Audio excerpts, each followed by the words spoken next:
Got it if you want to. Out of your way. Good. All right. We're live, all right. All right, I think we're ready to go.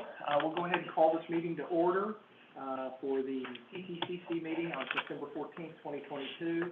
I want to welcome everybody, and Andy, I know you're working on the roll, so if you Sure will. Thank you all for joining us today. From Bullitt County, we just have Keith here. Thanks for joining us, Keith. How about from City of Charlestown? City of J-Town? I see Mr. Meunier. City of Jeffersonville. Mount Washington. New Albany. About Shepherdsville. St. Matthews. Here's one. Clark County. I saw Brian. Yes, I'm here. Thanks for joining us, Brian. Floyd County. Anybody from IDEM? I don't believe so. How about NDOT? I'm here, Robin Bolte. Robin, thanks for joining us, Robin. From the Riverport, Jefferson Riverport. Becky DAQ. KYTC. Good, got it. KYTC 0. Tracy Level. Tracy's here too. And Tom Hall's in the room as well. Thank you all for joining us. How about Metro APCD? I think we have a couple folks. Michelle's here. Craig's here. Craig? Mayor Hockenberry, we see you there. Thank you for joining us. Arthur Jones also joined. Arthur too. All right. Shepherdsville's got showed up in numbers TTCC today. I like that. Metro APCD, we were there. How about Metro Economic Development? I think Mike King's here. Here. Mike. Metro Planning and Design. Metro Public Works. Amanda Dethridge here. Yep. About anybody from the Airport Authority? Oldham County. Jim Silliman here. Hello, Jim. Good afternoon. Port of Indiana. TARC Accessibility Advisory Council. This is Allie. I'm here. Hi, Allie. Anybody out there from Clarksville today?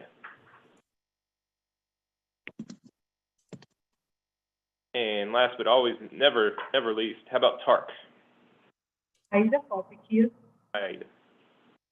Hi. Certainly have a quorum, and I guess I'd like to recognize some of the advisory members. Nora Codd is here from Federal Highways Kentucky. Thank you for joining us, Nora. Bruce Bone from Trimark is also on the line, so thank you, Bruce, for joining us. And if there's anybody else I didn't mention, Byron, I see you there. So Byron's from APCD also. So thank you all from APCD for joining us today. And I'll turn it back to you, Keith. All right, thanks, Andy. We need to, action requested on the minutes from the August meeting. Do I have a motion? I'm hoping everybody read and approved of the minutes, but we need approval. Is there a motion? Make a motion to approve the minutes, Matt Meunier. Thanks, Matt. Is there a second?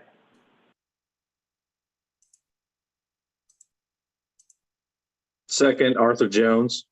Thanks, Arthur. We have a motion and a second. All in favor, raise your hand or say aye. Aye. Aye. Opposed? Aye. All right, we'll move on. The transportation, the TPC, meeting, review from Andy, please. Yes. So TPC met as usual on in advance of the board meeting back in August. That was on August 25th. That meeting was chaired by Ms. Carrie Butler from TARC. She stepped in, and we appreciate her stepping in Judge Vogel's absence that day. So Carrie Butler led that meeting. Some of the topics that were covered were similar to our TTCC meeting that many of you all were at last month as well. A couple of things to note was we had a presentation from Chris Sloan. Chris Sloan is the KYTC project manager for the iMove Kentucky project. The iMove Kentucky project is the project that, well, it's a series of projects in essence that is the I-265 widening, the I-71 widening out to Crestwood, and then the interchange improvements at both, at Gene Snyder at 64 and Gene Snyder at 71. So Chris gave us an update on that. He said that, you know, they're still hopeful, I guess, that it'd be done by the end of calendar year 2023, but due to some of the supply chain crunch, among a couple other reasons, it might be early 2024. So it might be a few months, only a few months behind schedule, in that regard. So giant project, big project, and I think traveling will love it when it's done. As many of y'all know, last month we discussed our Complete Streets policy. That policy was approved by the KIPTA TPC back in August. So KIPTA now has a regional Complete Streets policy.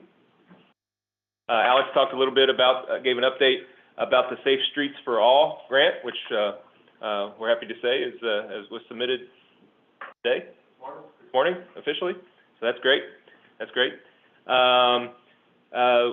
Jeremy Shaw presented, just like he did the TTCC, our new CMAQ performance plan. As a reminder, that's the addition to our performance management plan, revolving around a few new performance measures that we are required to monitor as a region now. Okay, so the feds, there's certain measures, emission reductions, single occupant vehicle travel, and person hours of excessive delay that we must now start monitoring. So Jeremy lined that out, and that got approved last month. We submitted that to KYTC and NDOT within the week after that, and so they're going to take it.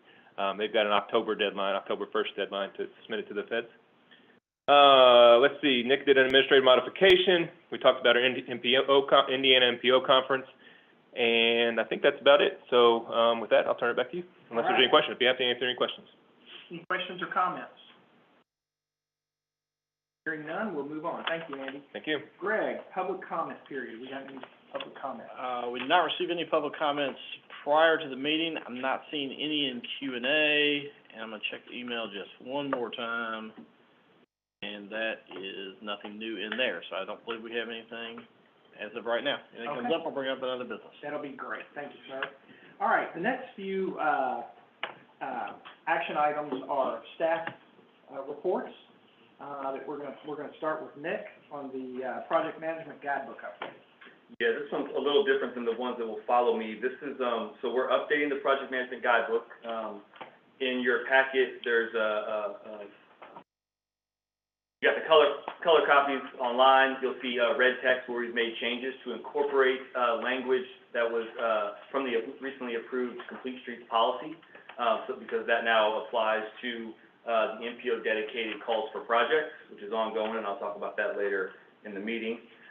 So there are changes on pages 2, 3, 7, 9, and 10. They are pretty much copied and pasted or paraphrased from the approved policy.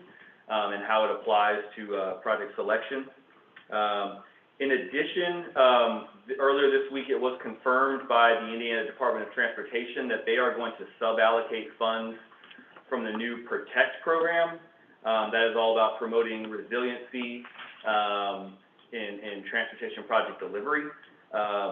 More details to come on that, but the reason why I bring that up is we have already updated made more updates to this project management guidebook in the last 48 hours to add that program to the list of, will now be 6 sub-allocated programs from NDOT to TPC.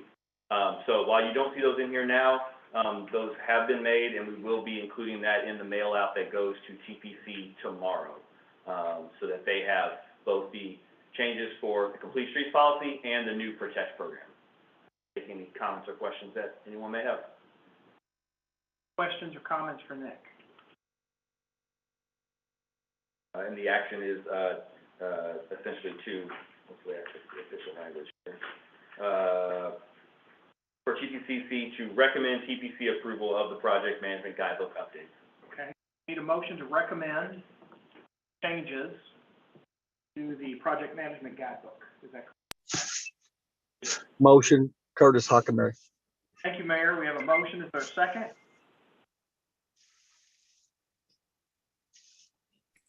I'll second. Michelle Thank you, King. Michelle. We got a motion and a second. Any other discussion, questions, comments? Hearing and seeing none. All in favor? Aye, or raise your hand, please. Aye. Aye. Opposed? Passes, we move on. Thank you all. Thank you. All right, Joseph and Randy, the congestion analysis.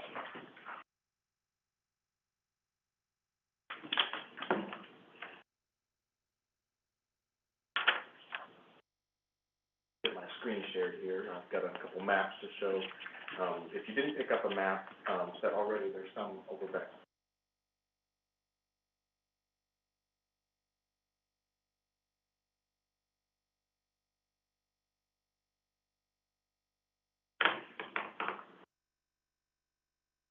All right,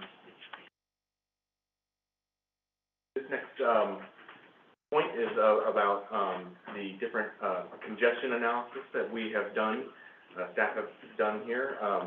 And we have a new, method of analysis, known as travel time index that we want to share with you today. In simple terms, travel time index is the ratio of the travel time experienced during peak hours versus off-peak hours. And I'll just go through a brief overview of how we got to that point. We used StreetLight, the service that we paid for, to draw a series of successive gates that we wanted to get data for, and used the 2019 data available from StreetLight. That's the most complete set we have, and a little more representative than, say, 2020, 2021, given the circumstances surrounding that. And we then ran an what's called origin destination cost matrix. This gives us a travel time from each gate to every other gate on the road. So we broke this down from weekdays and then by hour as our a temporal unit. This was a bit of a time-consuming process. Just the amount of data being processed by StreetLight was immense. It took anywhere from 30 minutes for a small road to over 48 hours for some of our highways. So, and each gate had to be drawn manually. All that being said, we defined our peak hours as 7 to 9 a.m. and 4 to 5 p.m., representing the morning and afternoon rush hours. And we took the average travel time for these values from each successive gate against the travel times off-peak hours. And that's where we get our TTI value from. So we derive it from StreetLight data. It doesn't actually come to us that way. We did that ourselves. Yes, so that's the gist of it. And what you see now before you are some of the results here. We did this for interstates and arterials. There's a few reasons for that. One of which is the new MTP project evaluation guidelines use TTI as a metric for that. And another reason is compared to collector roads, arterials and interstates are going to have congestion in a different way than a collector would. So you see here we have our congestion maps, but we also included speed maps because there are things in here. So let me show you. For this map right here, I'm sorry. You can look at afternoon arterial congestion and see in the downtown area, there's really not, it seems to be a whole lot. There's a few little areas on 2nd Street and around there, but those are never really very fast. You still end up waiting stop and go traffic a lot. So looking at the speed map, you can see that the speed is very slow in those areas, but it's slow consistently. So the difference between the off-peak hours and the peak hours is not that great. So while it might be a slow road, it's actually not very congested in terms of travel time index. And we have maps here that it does the same thing for speeds on interstates and arterials. And to go over the second portion of this, which the more traditional congestion analysis, I've got Randy here to come and talk to you about what he has done with it. One more thing I'll add to that before, and Randy, you can step up, but, one of the things that this does a better job of, two primary things. One, it gives us the directionality, right? Our previous iteration of trying to do a planning level congestion analysis, it said something about basically the all-day traffic on a road in both directions. This gives us some directionality in the peak hours. So the peak hours, and, so we hit the inbound traffic in the morning, outbound traffic in the afternoon, to the extent that that's still traditionally the thing. But it also gives us that time of day component that we didn't have before. So I think those are the two major improvements of this analysis that gives us something to build from, going forward. Randy, go ahead. Thank you. Good afternoon, everybody. Greg, would you bring up my, PowerPoint, please?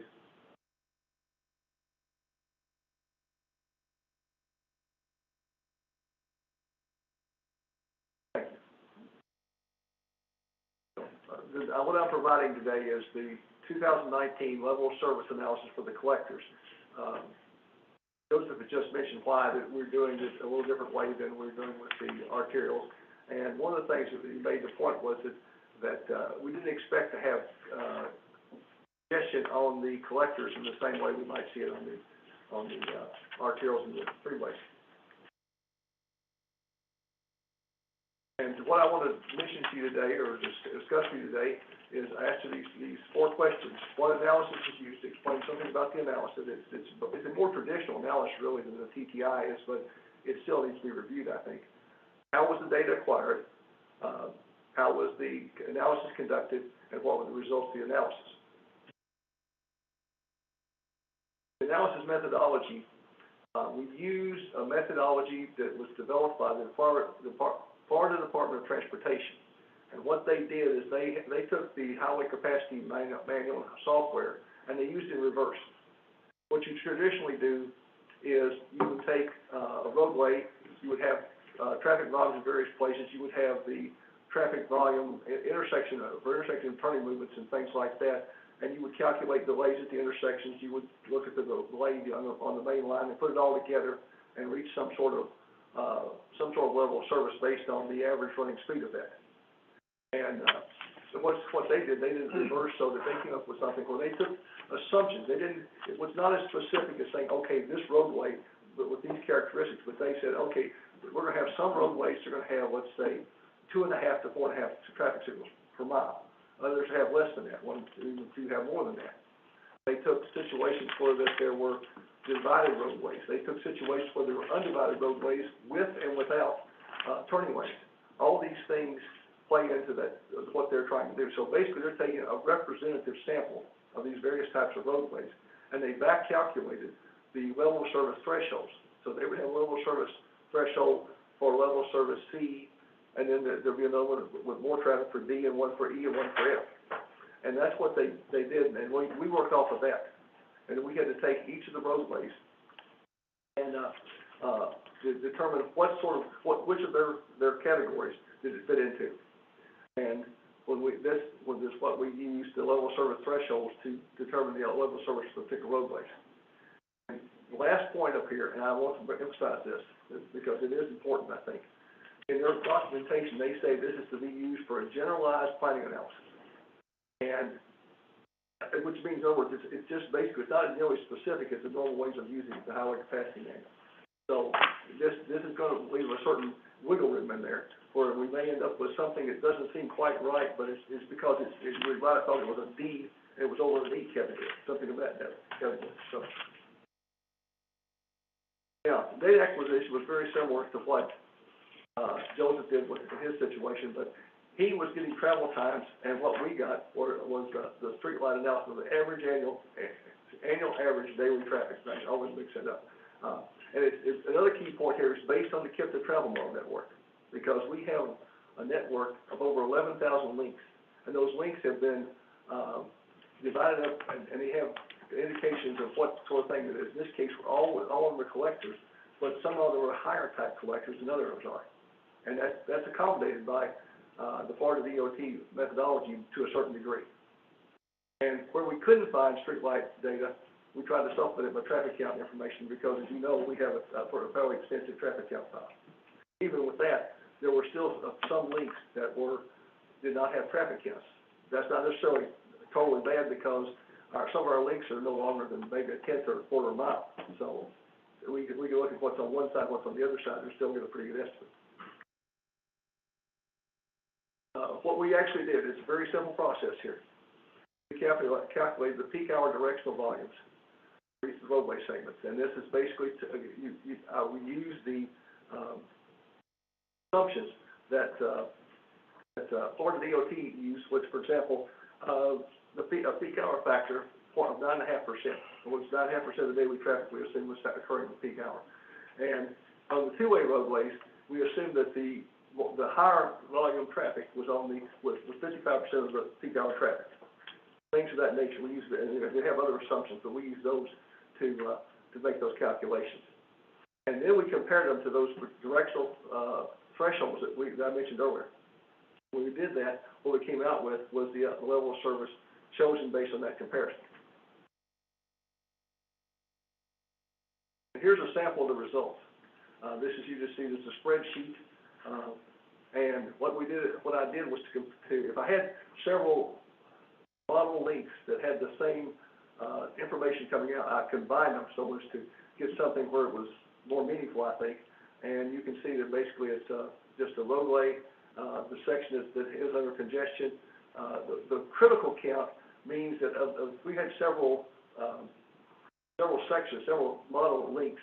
What it is, that's the highest volume of any of those links that fit in that category, that fit in that section. And as you can see on the right-hand side, there's level of services right there. Now, what we had here, you can probably see from this, there's very few sections that had congestion outside of Jefferson County. There were, I think it's one in Boyd County, 3 and 4 in Clark County, one in Boyd County, and I think it was 65 in Jefferson County. Now, that's not to say that there's just tremendous congestion in Jefferson County, because if you look at them, most of them are level service D. And sometimes that's considered acceptable anyway. In fact, there were 65 level service Ds and 1 level service D and 3 or 4 level service Fs. So by far, most of them are level service D. Anyway, that's what I have. That's what I have to present. Does anybody have any questions? Questions or comments? Again, the analysis that Randy presented is in essence what we did with the last long-range plan update. So we're continuing that for the collectors, the lower importance roads or lower volume roads typically too.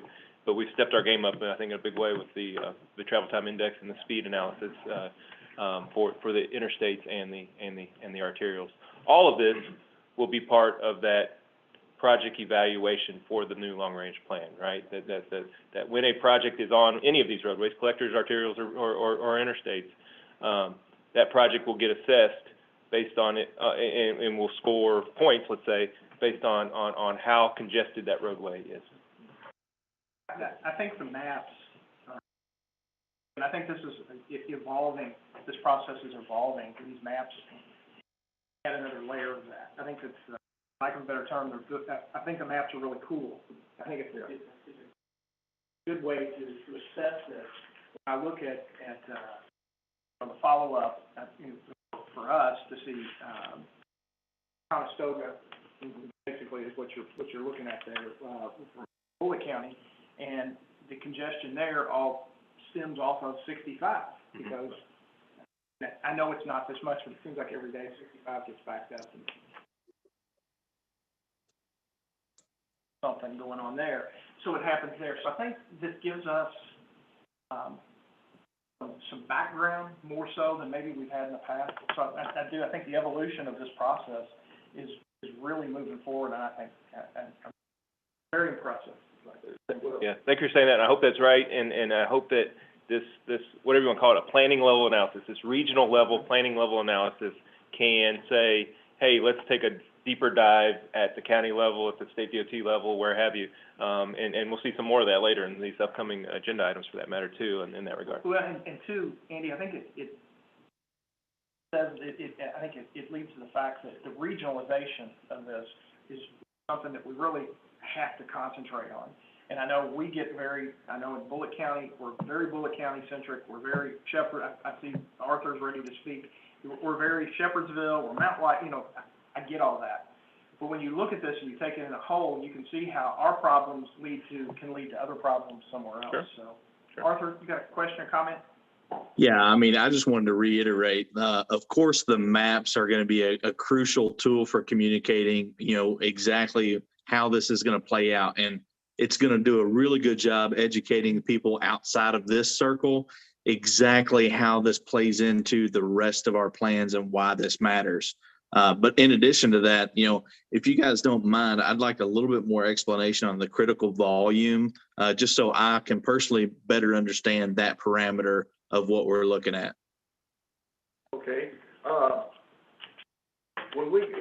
mentioned that our model has over 11,000 links, and many times there would be a whole series of links that would show up with moderate congestion particularly, maybe occasionally some moderate congestion and some worse congestion and some more moderate congestion. What was done, as long as it was the same level of service, in the result, I combined all those links together, and the critical volume was the volume on the highest volume of all those links. So let's say if there were 5 links and the highest volume was 7,000 vehicles per day, then I took the 7,000 and placed it there because I thought that was most representative of what you would see if you were talking about the worst congestion on that series of links.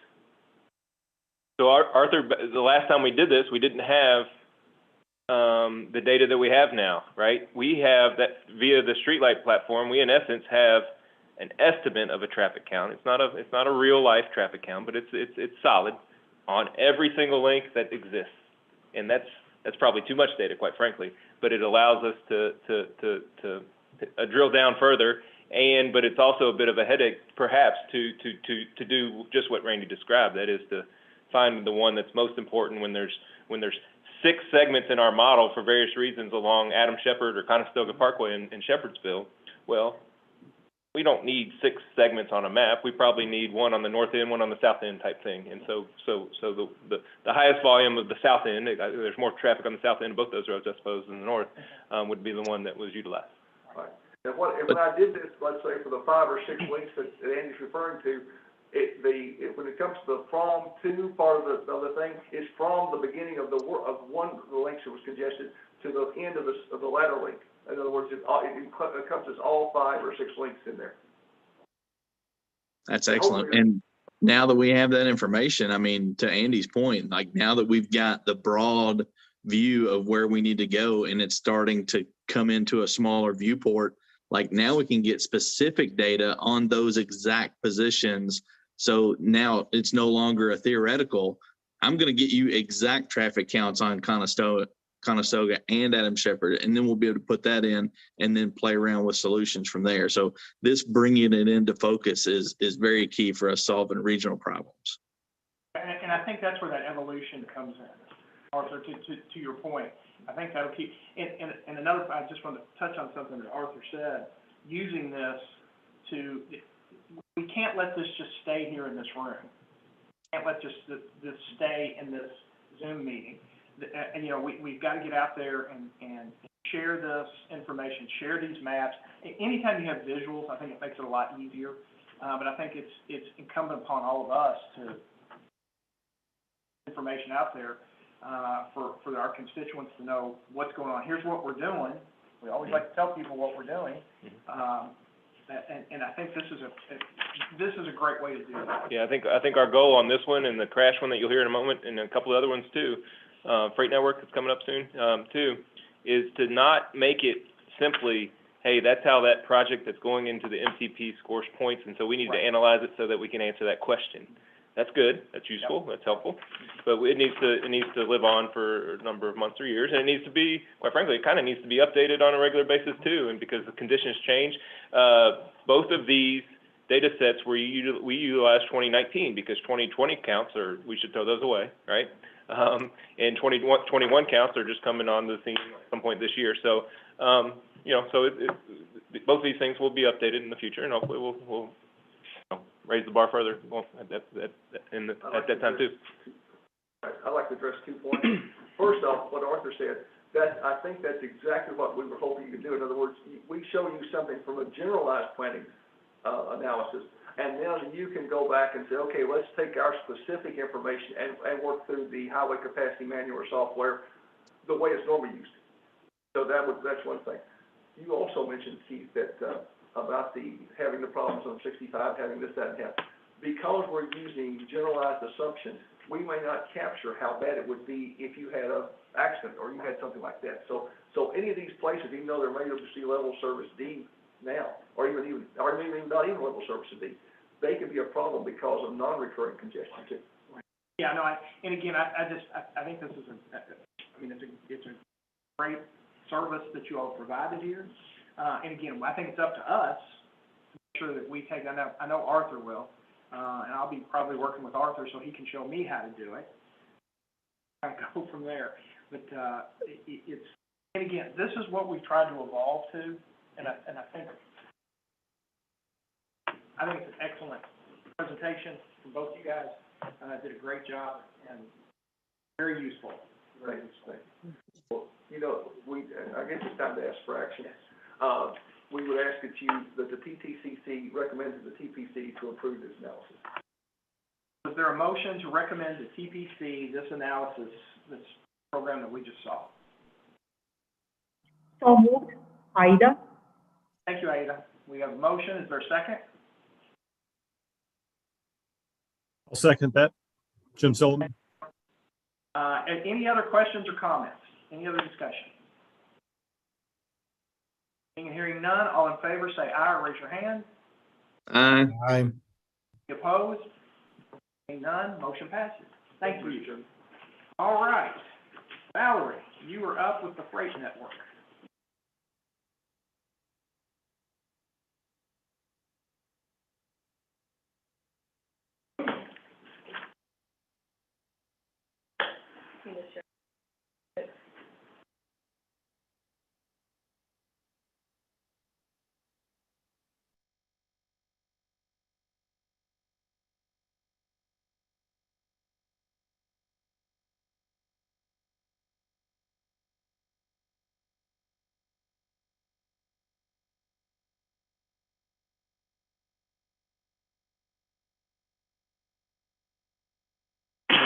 So I'm here to present the proposed update for the TIPTA Freight Network.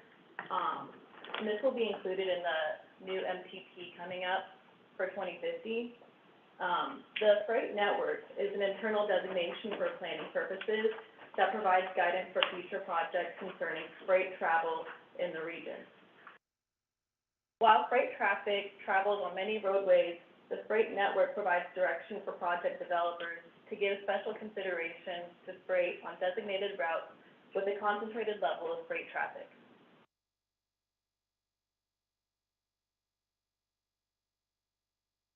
So before I show the proposed additions, I will explain to those who aren't super familiar with the Freight Network, what was present on the network before updating it this month.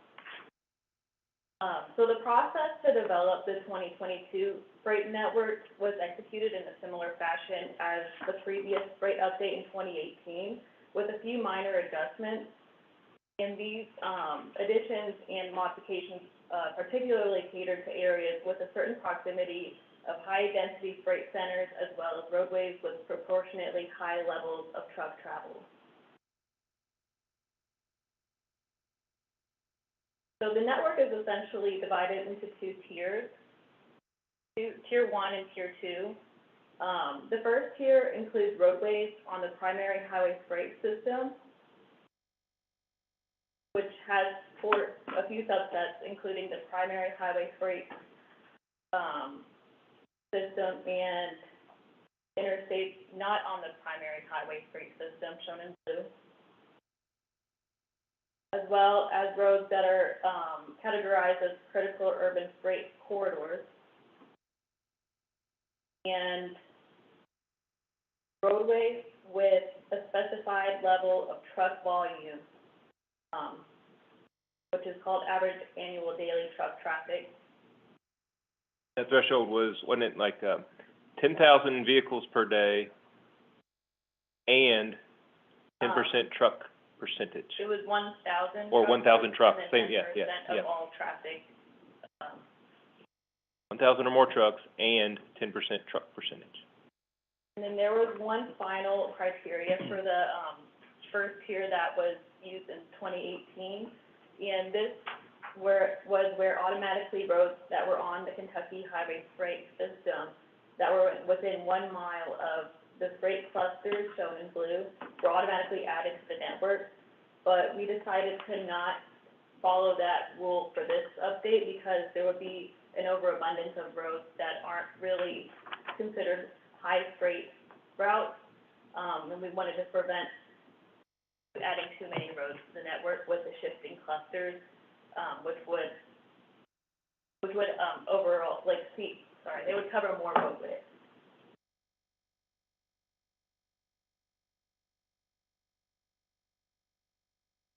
So tier 2 also has a large presence of freight travel with the roads included in it, but they didn't quite hit the specified benchmark to be considered tier 1. But these roads are important because they provide connections to the tier 1 roadways and connections between the tier 1 routes and the clusters and retail sites. So essentially, with the clusters, if there wasn't a connection between the two clusters at the time, you needed to have a connection so that the freight travel doesn't use narrower roads or roads not designed for freight travel.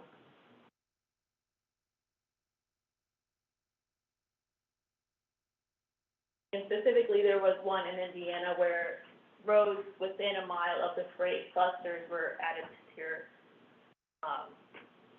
2.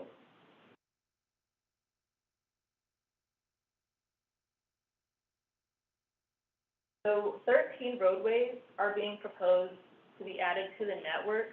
They're the highlighted ones in yellow on the screen. We're going to go through each cluster.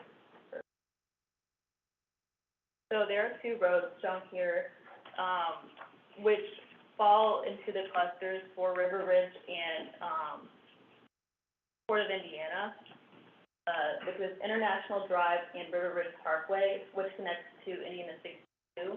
Since this area has a highly growing freight presence, we would need that. So these 2 roads are going to get added to tier 2 based on the fact that we don't have any specific truck volume data as of right now. Yeah, and part of the reason they weren't on the 2018 network is because they didn't exist by and large in 2018, so they couldn't have been on the 2018 Kids of Freight network. They exist now, so they're being added, or they're proposed to be added now, this time. So, now we're by the airport. We're going to propose adding National Turnpike from Southside Drive to Gene Snyder, which currently wasn't on the network, but since the high level of freight and industrial centers in that area, we need to add that connection. As well as Braid Lane in its entirety from Preston Highway up here to Outer Loop. As well as Outer Loop from National Turnpike to I-65. At the Ford plant, UPS, the airport, all in that area. As well as adding Poplar Level Road from the Waterston to Fern Valley has a very high level of freight traffic, and it wasn't previously. And extending from the previous network's Produce Road all the way to Poplar Level. In Bullitt County, we wanted to add Ohm Drive and Omega Parkway, which is in the same cluster as the Amazon Fulfillment Center and a few other distribution sites, which would give it better access to I-65. And Claremont Road, which is connecting from Preston Highway to Jim Beam Way, provides better connections between these 65. And this is an area we're all familiar with. These roads weren't previously on the network, but we're so familiar with the level of freight centers in this area.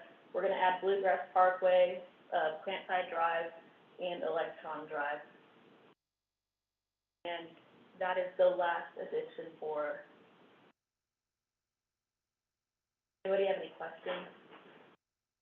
Valerie, how often will we update this? All the years I've been here, I've never, and again, it's impressive the work that you all are doing. I'm going to compliment the entire staff because this is well, and so much better to have visuals like this.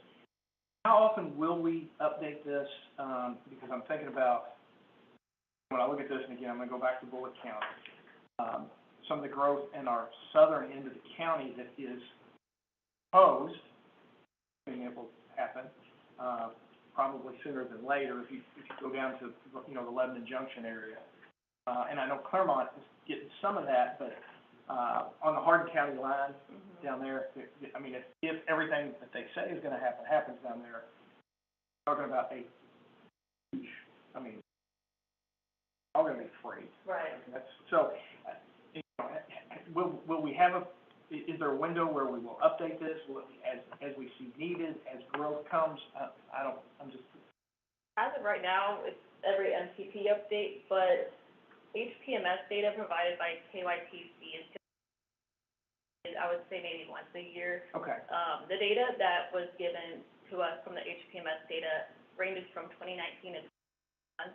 So I think they do some roads each year. That's why all roads aren't from the same year. But I would keep tabs on it probably every so often and see if there's any significant change. Keith, I think in the next MTP update cycle, we're getting ready to update ours in a matter of months, so some number of years after that. This update, this review would be done probably mid-period or something like that. Okay. So therefore, that makes it a couple years from now, something like that. Yeah, which is fine. Yeah. And I think that gives us, but again, one of the things that we're trying to do is actually plan, which fortunately in Bullitt County, I don't think has been done a lot. So we're trying to do that. So again, looking ahead and having these, and again, this is awesome, having this kind of information. Yeah, every couple of years would be great. Any other questions, concerns? One thing to note, I don't remember if it said it up there. There were a few routes in downtown or near downtown that were removed. I think it flipped over that. And quite frankly, the staff that are here, we don't know why they were even included. You can see that. Yeah, so it's like 7th and 8th around Chestnut. That's not a freight center at all. So, no longer. So, right, so the network being proposed today is the 2018 network minus those roads in downtown, plus the roads that Valerie just described. The yellow roads, if you will. I have a quick question. I think I just first will echo the chair's comments that this kind of mapping and visual element is really helpful, and I appreciate the work that goes into that and the updates to it because that changes over time. I was just wondering if KIPTA staff or maybe someone else on the TTCC might kind of speak to an example of how this kind of freight network information is used in planning.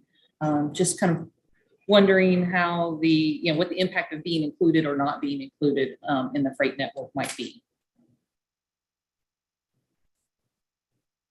Sure, I'll take that one. In the immediate sense, these roads or projects on freight network routes will be a part of, or will get, I mentioned the points on the congestion, it's kind of the same thing, right?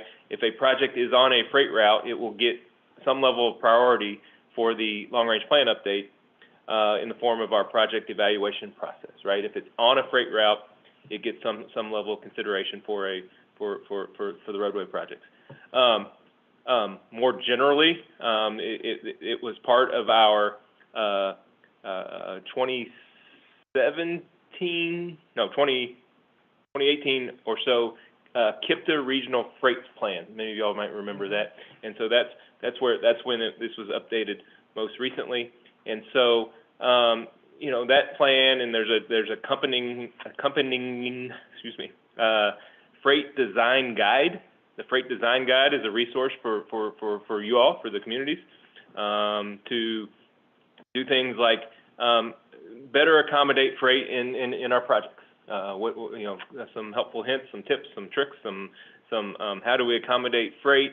How do we accommodate freight with a complete streets policy, right? Sometimes those things are in conflict with one another. So there's many ways, some of which aren't set in stone, that aren't formalized, but rather can be used in the future for your all's individual planning efforts in the counties or the cities or in the communities. But I guess most importantly or most pressingly, it's that inclusion in our project evaluation. So. Thank you. That's helpful. I mean, I certainly can see how, kind of just already starts triggering ideas for me, thinking about mobile source emissions and sources of diesel particulate and projects that might come up around that. So I think this is very helpful. Thank you. Yeah, I think that would be a good use of it. Something that says, that prioritize certain routes. One of the prime examples has always been, let's say, the Park Hill industrial area. That's an industrial area that's not close to the interstate. Waterston's to the south, I-65's to the east, and I-64's to the north. How do trucks get in and out of there? There's not a great solution to that, by the way. I don't want to pretend that there is. But these freight routes, probably we should encourage the trucks to use these freight routes. We can't mandate trucks use certain routes, and we can't mandate that trucks don't use other routes. But hopefully it can be a resource, a guidance resource type thing. And it would be nice if we could. I think this does help in that too. Out, using it in our planning. It's meaningful that we don't add too many. We don't add too many. If we add too many, it doesn't mean anything, right? Yes. And incrementally doing that too, as That's it right. grows. That's right. That's why I wanted to know when we were gonna, how long for the update, because there'll probably be things that you can take off. Yes. So I'm requesting TPCC for approval for the freight network update by TPC. Okay, so we need a motion to recommend to TPC the update of the freight network. I'll make that motion. We got a motion and a second. Any other questions or comments? Seeing and hearing none, all in favor say aye, raise your hand. Aye. Opposed? Seeing and hearing none, motion passes. Thank you, Valerie, good work. All right, Zach, you are up. Crash analysis. Sure. I'll be sitting at the computer, not prepared on today. Okay. Right here, we got it. Zach wants to FaceTime. I do. Okay, so I'm here to request action, but also to go over the crash analysis. Most of you, or many of you, might have seen this the last time I presented. I think it was several months ago, with this pretty crash picture on it. And I talked about the FHWA ESRI network screening tool that we're using to develop crash rates, and gave you some neat looking algebra. And how the tool works. We have now further refined this data. In our use of this tool, we found some issues we needed to straighten out before we could use this, in particular as part of our MTP evaluation for safety. And I'm just going to go over what we did to refine the data and come out with the outputs that we now have, which have replaced the old ones that were on the story map. And I will make these all available publicly on our website once they are complete. So first off, I'll start with segment analysis. The biggest problem we have with the segment analysis is that most crashes happen in intersections. And so wherever a segment would touch an intersection, and let me go down to my map real quick just so I can give you a better visual.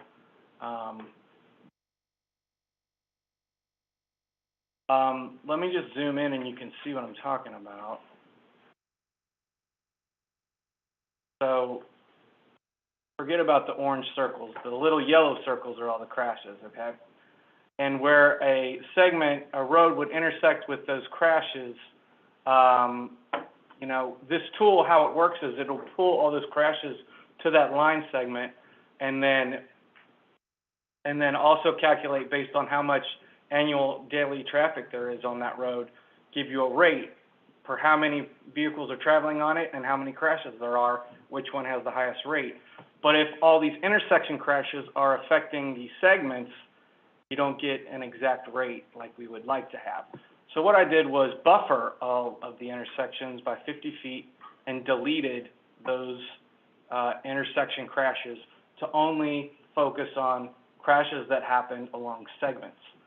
And if you look at, I just have the orange buffers covering up right now all the crashes and intersections. And then we ran that new file of crashes, crash points through this tool, and it pulled all those crashes minus the intersections to those lines and gave us a crash rate based on the AADT data that we get from Streetlight for 2019 is what we used. And this is the output that we got. There's a bunch of lines, but I highlighted some of the worst, the 5 worst, actually. And since Keith's here, I'll go down to Bully. I think this was like number 4, and right on Conestoga, in front of the new Walmart. As you can see, we got a nice, you can see all the crashes right along there, and only those crashes are being pulled to that line, the ones that would fall within the 2 buffers of the intersections of the Walmart exit or entrance and exit. Those are not affecting the segment. And so we get a better understanding of the actual line segments that are being affected by crashes. Now, because we got rid of all the intersections, we then therefore had to do an intersection analysis. Okay? So if we zoom back out, and I'll scroll down, this is just, if you want to read through it, it's a real technical kind of steps that I took to do it using Esri software. But when we ran it, I kept all those, and I created intersections at every functionally classified road intersection, and that's every one of them, and ran that data through our tool, and it provided with this data, this output, which,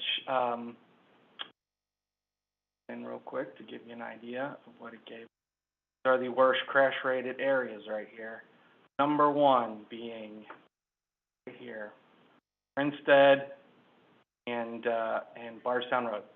That had the highest crash rate for crash locations per vehicle traveled mile, 100 million vehicle traveled miles.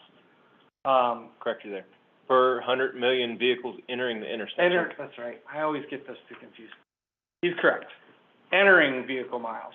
So I guess one thing I should point out on the technical side that Andy helped me with here, where these intersect, the way we got the AADT points or numbers for these points is that we had to take anywhere that these intersections connected to a road segment with an AADT number, it summed all those numbers, and then we divided those numbers by 2 because you have vehicles entering and exiting. Right?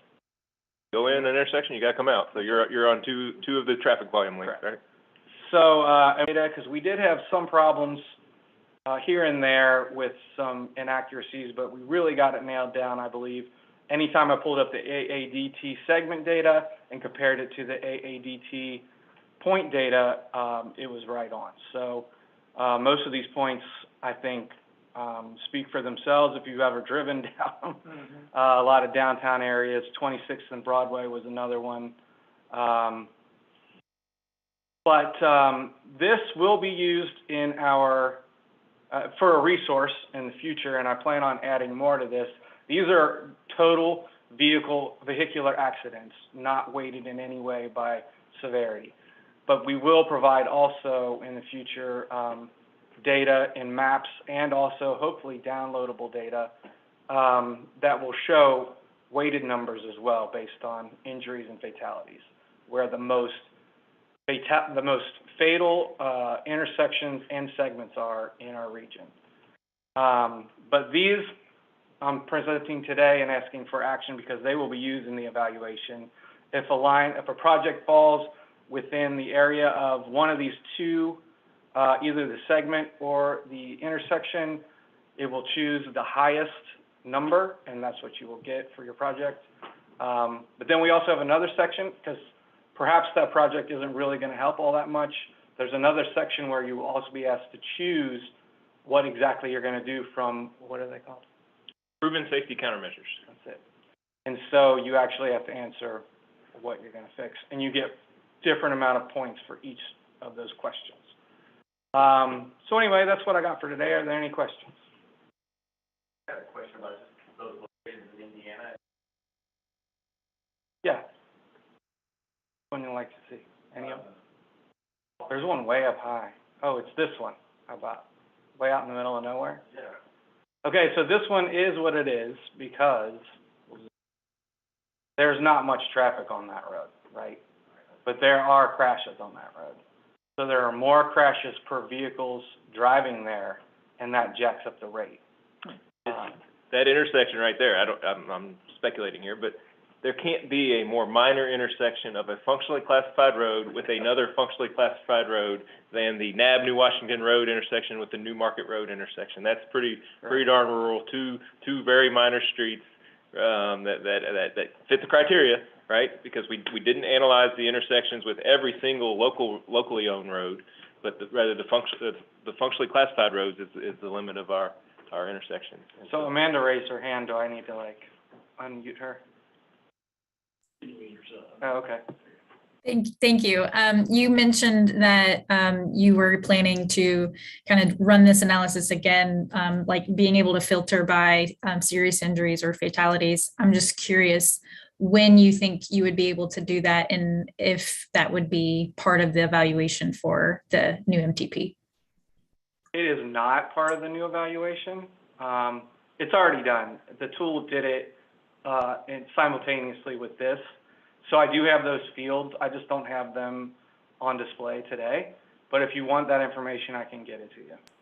And I do plan on publishing it to our online resource center in the near future. Okay, we'll just check it out on your online resource center. Thank you. Okay, sounds good. But it'll look just like this, but it might have different hotter spots where injuries have occurred. So let's just presume that rural Clark County intersection had no injury crashes, none of the 10 crashes or whatever with super low volumes. It wouldn't pop on the next one, but the one that had multiple injuries or God forbid a fatality or two at one, then those would rise to the top. Craig Butler has a question. Yes, maybe I didn't hear clearly. Was that per vehicle or per, do you say million VMT? How is that done again? So for which one exactly, the intersection data or the segment data? Oh, so they were done differently then as far as per. Correct. In an intersection, you have million vehicles entering, and in a segment, you have per 100 million vehicles driving along that segment. Per 100 million VMT. Correct. Right. Okay, I see. VMT based. For the intersections, it's how many vehicles enter the intersection. That's normalized. Okay. Right. Okay, thanks. Any other questions or comments? And one other question, you mentioned putting together the data with fatalities and separating those types of crashes. In some recent studies I've seen, they linked incapacitating. They ranked them the same as fatality because the differences between the two are very minor. I was just curious if you were planning on doing the same. Does that make sense? Yeah. So our the weighting that we plan to use and the weighting that the tool uses currently, again, Zach didn't display it, would be the same weighting that we utilized in our several years ago iteration of this. I believe that's all injury crashes get a 3 times weight, and then all fatal crashes get a 12 times weight. So what it wouldn't differentiate, Jim, on the minor injury versus the major injury, but I suppose we could tinker with that. And, yeah. Because I believe the question, it comes down to, is that information available in the two statewide crash databases? I'm confident that it's available and it's usable, if you will, both, on the Kentucky data and the Indiana side. I think it is, but that's less certain. The Indiana crash data, as you all probably heard me say in the past, it's not as near as good as the Kentucky data are. Kentucky data is pretty reliable. Relatively speaking, it's very reliable compared to Indiana. So again, a 1, 3, 12 weighting is what we had anticipated using, Jim. Okay. But I hear what you're saying, that there's not Right, much 'cause those difference. incapacitated Bigger get injury. they get a 12 if they're a real serious injury. Yeah, I mean, I don't see any reason why we couldn't, because I think that, again, if that data exists, because I know it's the 1, 2, 3, 4, 5 representing the what's called the CABCO scale, KABCO. Those are the Right. scale utilized. So the Kentucky data is sound, but in the Indiana data, if we can do it in Indiana, we would have something to work with. Then we could apply a different weighting scale. Instead of 1, 3, 12, we could do something more refined, I guess you could say. Exactly. It comes down to if we can get the data joined to the points for what they provide for us in the Excel files we get from state police, and also how accurate those reports are. So there's still major questions about the accuracy of the Indiana crash data locations that we had hoped, or we were always hopeful that will get better, and then perhaps it has gotten better over time, but there's still a lot of room for improvement over there on the Indiana side, to say the least. Okay, any other questions or comments? All right, how do you want to? So I'm requesting action that the TPC recommend to the TPC the approval of this new crash analysis. All right, we need a motion to pass this on to the TPC, recommending the new crash analysis. I'll make that motion. I'll second Jim Urban. Thank you, Jim. Thank you. I think it was Matt. Was it Matt that motioned second? I think it was the two Jims. The two Jims. Yeah. Okay. No, not me. All right, we have a motion and a second. Any other questions or comments? In hearing none, all in favor, raise your hand or say aye. Aye. Opposed? Motion passes. Thank you, Zach. Thank you. Alex, you are up with the Safe Street. Good segue there after looking at the updated crash analysis. I'll update on our efforts to try and get some more funding to hopefully address some of these issues. Of course, we've been talking about the Safe Streets and Roads for All grant opportunity for the last couple of months, and I am pleased to re-report, since Andy mentioned at the beginning, that we did submit that this morning. So we have 15 county and city level participant jurisdictions in the KIPTA region, both the MPO and the AD, and of course our partners at Louisville Metro, who are not official participants or co-applicants, but are going to be partners and have pledged funding for the effort. And the Safe Streets and Roads for All, just as a quick reminder, it's the goal is to create a region-wide safety action plan that would identify both regional and jurisdictional specific high crash locations, sort of what we were looking at just a second ago with Zach, but on a much more detailed level with multiple different ranges, and both in a reactive way and a systemic analysis. And the idea is to do this first and foremost to position the region maybe in 2023, more likely in 2024, to be in position to get implementation funding after we've identified these hotspots and identified strategies to address them, to actually go for the next round of Safe Streets funding to get the funding to actually do something about those. But also important to help overall prioritize what we want to do as a regional basis and for each jurisdiction moving forward, for HSIP and other funding opportunities that might come down the pike. So that's where we are at this point. Our next steps we expect here in January from the feds if we've been we have been awarded a grant. Ahead of that, we would like to have at least one, probably 2 steering committee meetings. So every jurisdiction and partners that would like to take part in this, we will probably in October, maybe early November, I'll be putting together a meeting. What we want to do is set up sort of a collective structure that everybody agrees on for decision-making moving forward on this, because that's going to be, we're going to have a lot of cooks in the kitchen, so to speak, when we get moving on this. We want to make sure we're all on the same page as much as we can moving forward. I want to familiarize everybody with the big picture goals and the very specific requirements of the program, as well as discuss what additional goals we want to add as a region. And we want to be ready to prepare a draft RFP, so if we are fortunate enough to get the go-ahead from the feds, that we're ready to flip the switch right away, get that out there so we can start moving. Time will definitely be of the essence for this. If we want to get that next round of funding, the sooner we're in a position to be able to do that, the more competitive our application is likely to be, because there'll be less people we're competing against. The ambitious goal, as of now, and we'll see if we hold to this, but would be a sort of May 2023 to April 30, 2024, 12-month planning process. That's our rough assumption going forward. Obviously, there's a lot of road to travel, so to speak, between here and there, so we'll see, but that's sort of big picture what we're looking at. Do not need any action on this today, just wanted to give everybody an update, and we'll continue to give regular updates on this process, and we'll be in touch with all of our jurisdictions to ask for a representative for the steering committee, but happy to take any questions in the meantime. When you're looking at the steering committee, every entity that paid in, would they have a representation? Every entity that paid in, we would also, of course, like KYTC and NDOT representation, and certainly Louisville Metro, not a co-applicant, but a participant that is paying in, definitely has representation there.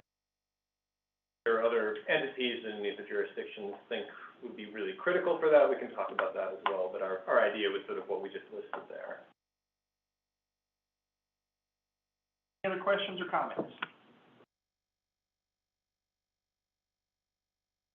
Thank you. Thanks, Alex. Nick, you're back up. Yes. So just giving a quick update on, we've got a few things going on. Obviously, project development for the new MTP and TIP is ongoing, as well as the MPO dedicated calls for projects.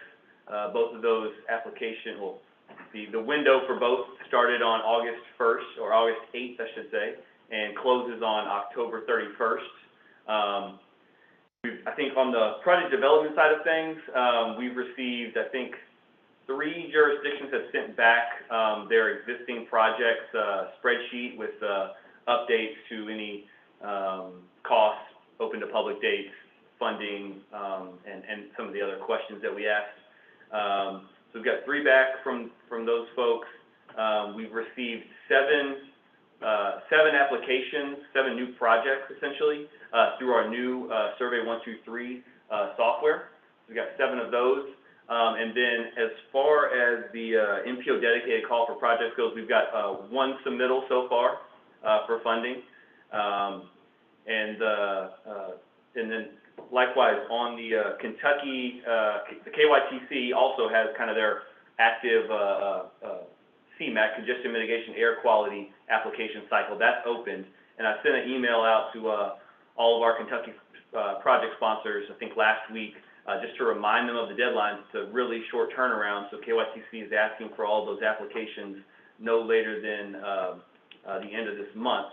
And so in addition to submitting their application, the first step is really submitting that project through our Survey 123 form, our project application form, so that we can help get an evaluation on that project, and then work with that sponsor to develop the emissions calculation benefits.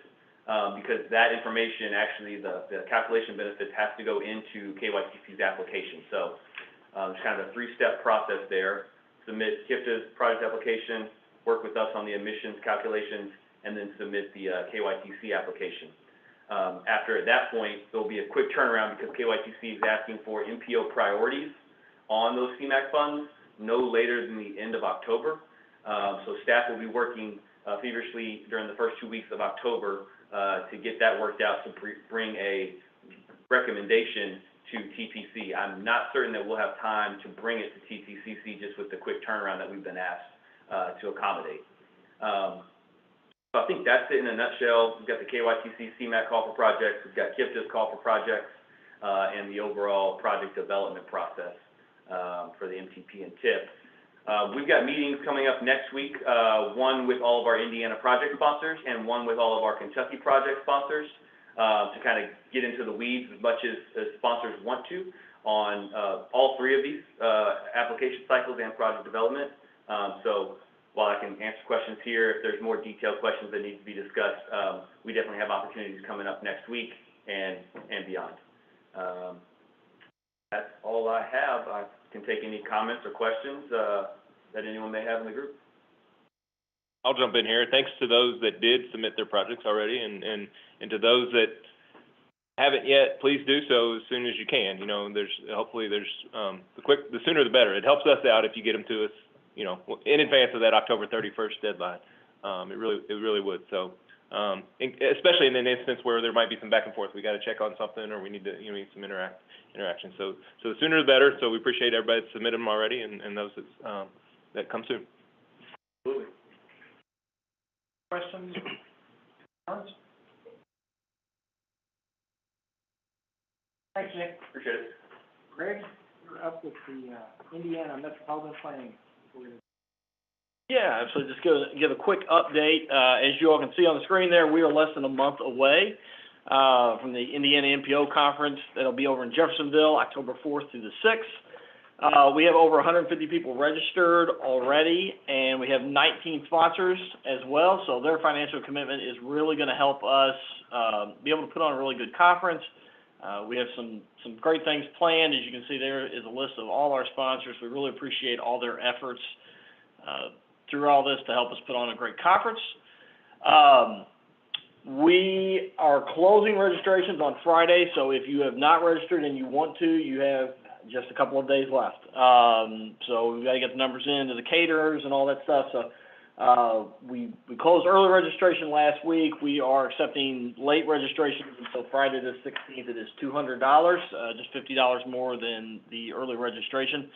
But really excited. We're getting down the final countdown, and it's coming together really well. So we're excited to get back. This will be the first one in person since 2019, and I think everybody is beginning to get excited to travel into Jeffersonville and see what we've got.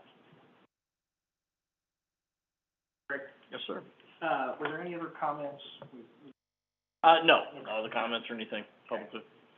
Is there any other business that needs to come before us? Andy, I'll start with you. Don't have anything. Nick might. Okay, just a couple heads up on a couple competitive grant opportunities nationally. October 13th is the deadline for local governments, MPOs, state DOTs to submit applications for the Reconnecting Communities pilot program. There's planning grants and construction grants available there up to $100 million. To be honest, planning is up to $2 million for projects that reconnect communities. And then the Railroad Crossing Elimination Program is accepting applications through October 4th. And there is up to over $500 million available for those railroad improvement projects. Okay.